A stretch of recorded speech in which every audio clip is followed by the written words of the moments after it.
Hi there, and welcome to an overview of Data Fusion, the multi-store manufacturing module for Sage Accounting.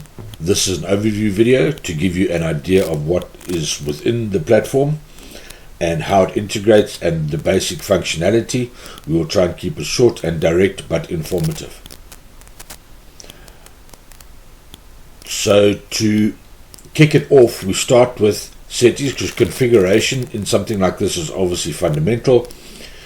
All of your items are configured as to whether they are finished items, BOM items, kit items, components, etc.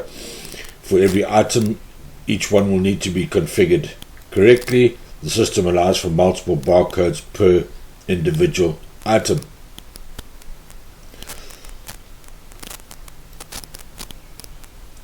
You will need to configure your stores. So you'll have all of your stores, whether they're allowed receiving or picking and active. Your users. So how it works is users are linked to roles, and roles set up the authorizations. So the roles now allow for this role can receive, can transfer, can create an invoice, can notify, notifications of a GRN, item transfer, picking slip, move, job card, etc., etc. Use generic login. The application has the ability to use a generic login for multiple users. What we mean by that is one generic Sage login. They will have the unique login into the platform, but with the integration with Sage, it will use a single username and password that will be configured. So every user and the authorizations will be set up. Here you have your company's your company master information, and then you can obviously create and edit your BOMs, your kits, and all that kind of thing. And then when you do your first installation, we synchronize all of the opening store balances based on what is in your Sage Accounting with Data Fusion. So the basic functionality in the primary module, you're able to do receiving GRNs, item transfers, sales orders, picking slips, and track your picking slips, as well as item adjustments, view your stock movement and your lot movement, stock and lot balances, and do stock counts. We'll run through them very quickly because the platform allows for lot tracking.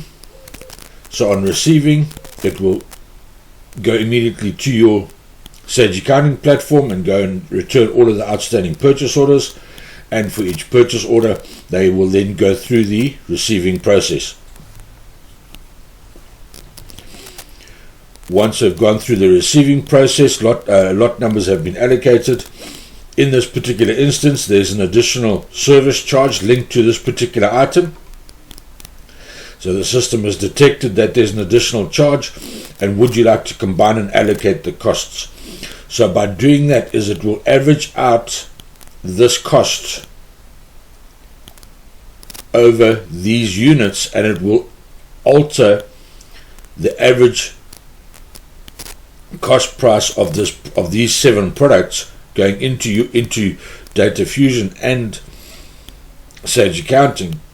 It will alter the cost price accordingly by allocating this transport cost to those items. Once everything has been completed, we'll receive a GRN, and as says here, we'll generate an unpaid supply invoice in Sage Accounting, and the verification and payment processing will need to take place in Sage.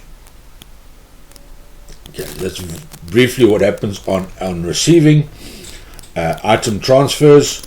So once you've configured all your items, your stores, you've linked items to stores, they've been received, you can then move them between stores. So in this instance, we want to move from the raw materials stores to work in progress.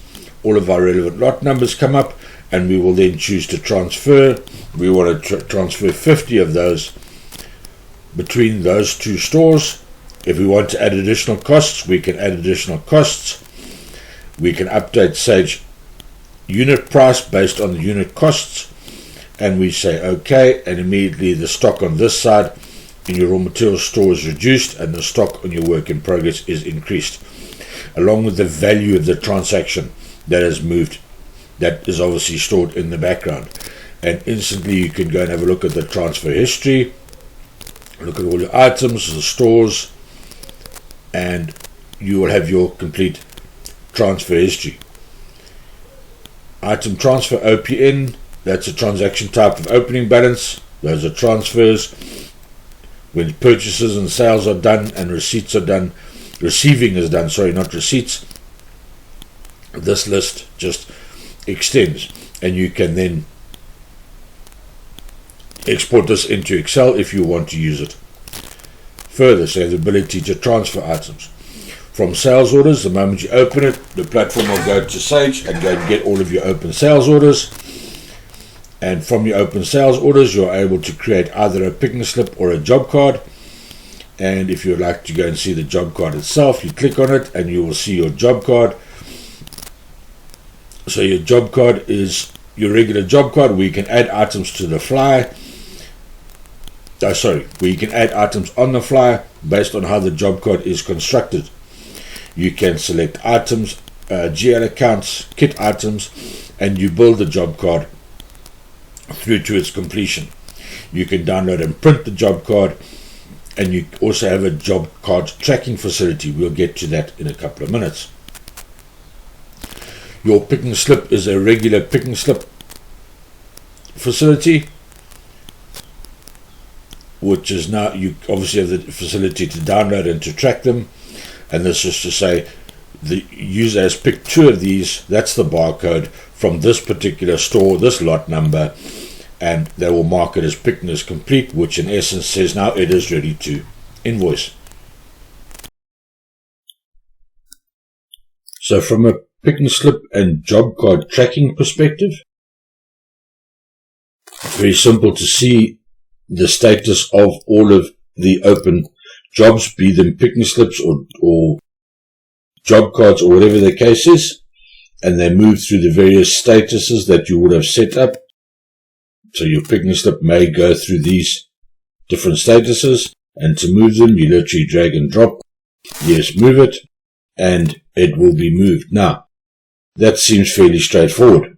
There's 2 functions in the platform which you may find that beneficial. And the one is, there's an automatic notification that comes up that tells the relevant user, based on the setup and the notifications, who needs to be notified when picking slips get moved from one status to the next. And the other function that the platform has is we have the ability to set up another screen somewhere which would run just the picking slip tracking. So from a static board, so picking slips, and this would be displayed, and when movement takes place on the live board, they will move here automatically. So it's a very simple way of keeping track of the status of picking slips or job cards.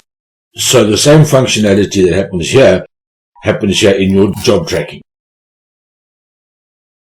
You've got a job card, there's 4 items that are being made here, they've been moved to assembled, they're going to the assembly line, they're being saved. Let's go to the static job card. There's the notification that that job card's been moved to assembly. And we go to the job card. And again, we've got the same thing here, where it doesn't have any drag and drop functionality. It's purely a visual board for people to be aware of what is happening in other parts of the environment.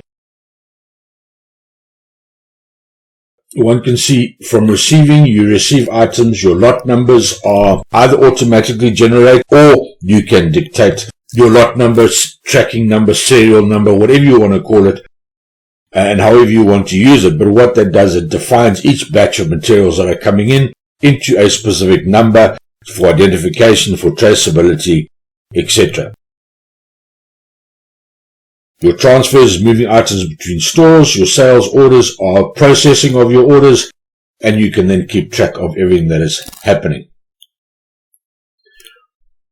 Right, moving on a little bit further, you can also implement sales forecasts. So based on what may be coming in. You will set up various forecasts, and the forecasts will have items and dates, etc. in there. So in this instance, we're expecting this quantity by this date, or whatever the case is. You save the forecasts. These are not official documents, they're purely predictions. But where that helps is now you're able to view your finished goods demands, which is part of a materials requirements planning feature. So when you open this functionality, a pivot table will appear where all of your demands are divided into weeks.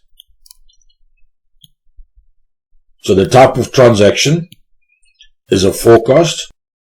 So we have this item. On hand we have 7.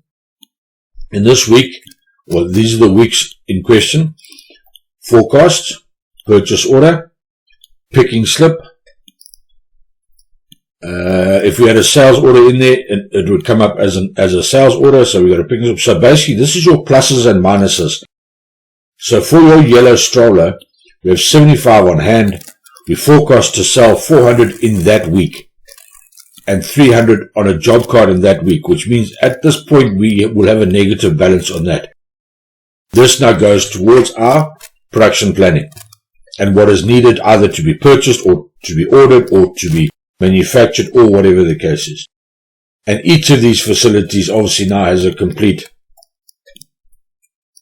filter functionality where you can go into specific categories, anything that you need. You can filter out the entire process,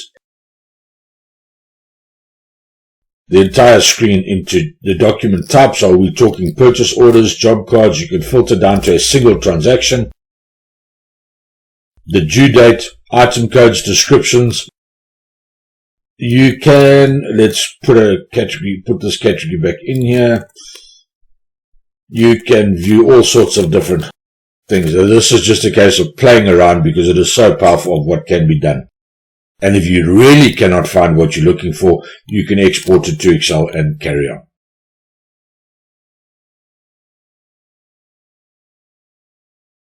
And that is constantly live. The moment something is captured in Sage Accounting, it will appear on this screen.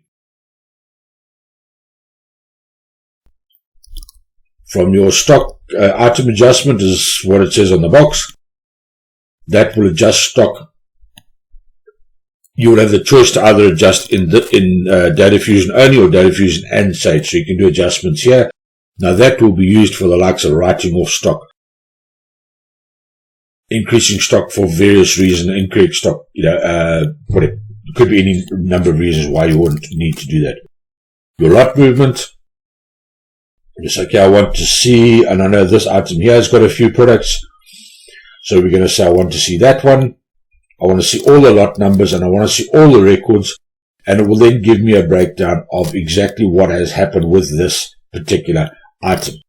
If I filter out to a lot number, it will give me the transactions of that lot number. So very briefly, opening stock, we had 10 units at that price, so our line value was that.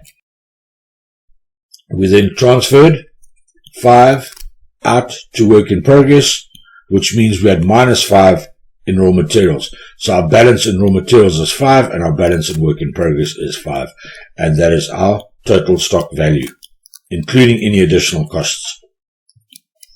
So you're able to analyze and drill into your stock movements either at a stock item level or at a lot number level.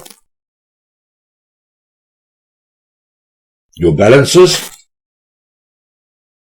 in a pivot table environment, because what it does is it will display your item code, your description, the lot number, which you can remove if you want, and then your various stores, finished goods, raw materials, scrap, work in progress. So for this, again, that is our total stock on hand. We have 72 sitting in the raw materials store and we have 3 sitting in the work in progress store.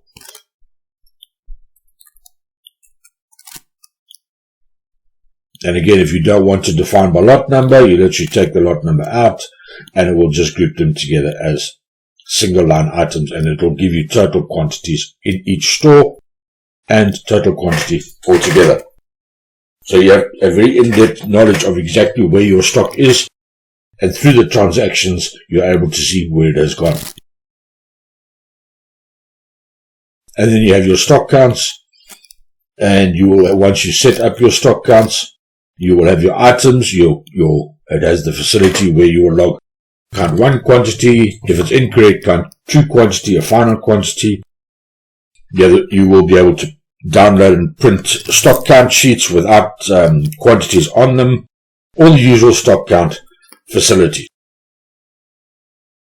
So as you can see, it covers a fair amount of the lot tracking and monitoring of inventory through basic manufacturing processes, through the use of kits, through the use of bill of materials. Your production planning gets a little bit more in depth. We can explore that in a different tutorial. I hope this is helpful. Don't hesitate to give us a shout if you need to know anything else.